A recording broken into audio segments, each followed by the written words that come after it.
FC 4, Wigan Warriors 46, and this was reminiscent of the Elvis Presley great Are You Lonesome Tonight? Act 1 was where we met. I loved you at first glance. You read your lines so cleverly and you never missed a cue. Well, that was last week at the Catalan Dragons. Then came Act 2. You seemed to change. You acted strange, and while I've never known. Oh, it was a very strange performance, this, by Hull FC. Just nowhere near the calibre that we saw at the Catalan Dragons. That's for the Wigan Warriors. Well, there you go. That's why they're champions. An incredible performance. Started with that cheeky first try from Jai Field, and they never ever looked back, did they? Some wonderful, wonderful play throughout the team on the edges. I mean, the Miski trying to bullet pass from Bevan French. He was in inspired form for the champions yet again. We saw some wonderful stuff from Junior Insemba in the middle of the field. Wardle going in for his try as well. Everything about this Wigan performance was absolute class. If you look at the key statistics in the game, Wigan quite simply dominated from the moment the game started to the moment the game ended. Hull FC probably here have got a bit of a reality check. Last week, yes, a brilliant performance, but actually we've got to give credit to FC fans. They did temper it, didn't they?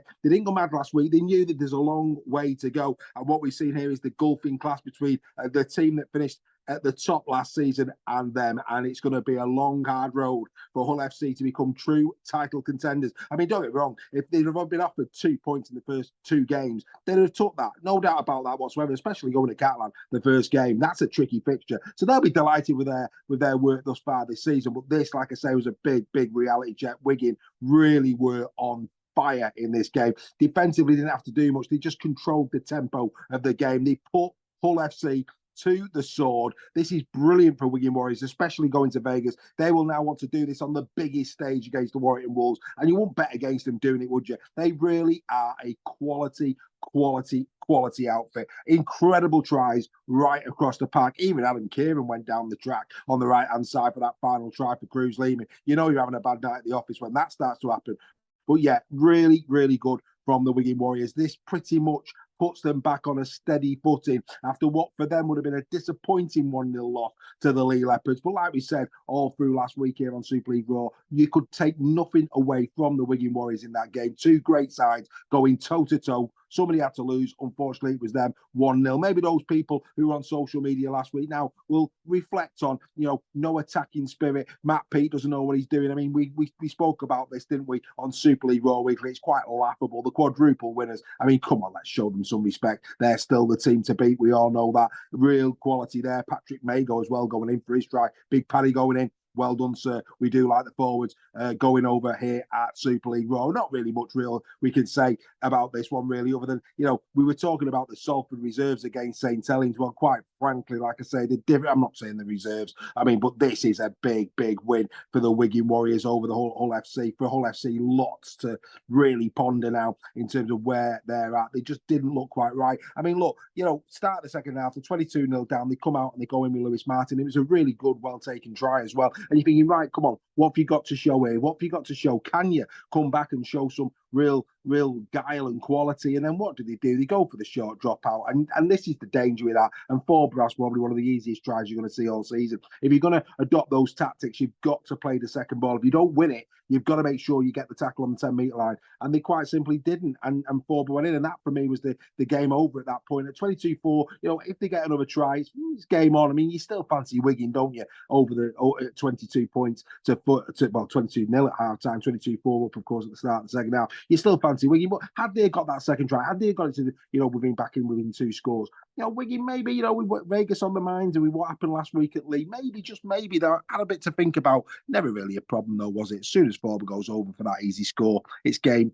over. The champions doing what champions do. As for FC, a little bit of a reality check, but I don't think that the Old Faithful would be surprised by that. I think that they know that last week, brilliant, celebrate it, especially after the season you had, but they're not competing with the Wigan Warriors this year. They're competing with the teams around them, and they want to finish as high up that table as possible. And like I say, last week there was lots to be happy about. Caesar, Cust, etc., just not quite firing. And of course, in this game, Liggy Sauer, who I thought was really good at Catalan, went off with an injury, and that's going to be interesting to see where Liggy's up to when we get to maybe Monday, Tuesday, and scans start to come in. Liggy normally goes off, of course, for a yellow or a red. It's a shame to see him go off with an injury.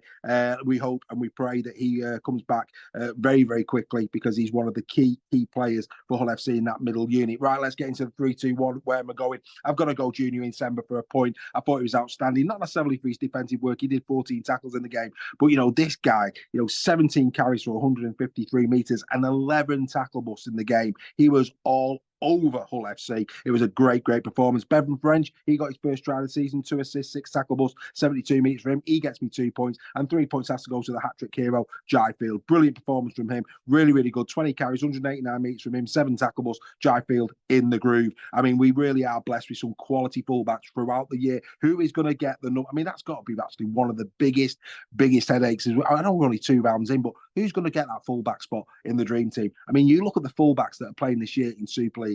Wow, pick one. Just pick one. Duffy in good form. Wellesby back at fullback for St. Helens. Field looking like he's going to be sparkling. We know that Niall Levels is a quality pro at Hull KR. We could go right the way through the roster of every single squad. The ones this year in Super League, absolutely brilliant. And Jai Field has just said, hey up boys, I might not have been in the dream team last year, but hey, I'm here, I'm knocking on the door, and I'm going to have a big say in that. Do you agree with the Super League Raw 3-2-1? I hope that you do. If you don't get in the chat and tell me while I'm wrong, happy days. I love all of that kind of stuff. But brilliant win this for the Wigan Warriors. Many congratulations to Matt P as they fly off now to Vegas for the big one against the White and Wolves. Hull FC lick the wounds and they'll go again next week. That's been In the Sheds. We'll be back to review the 2 Saturday fixtures tomorrow. Enjoy your Saturday, everybody. Bye.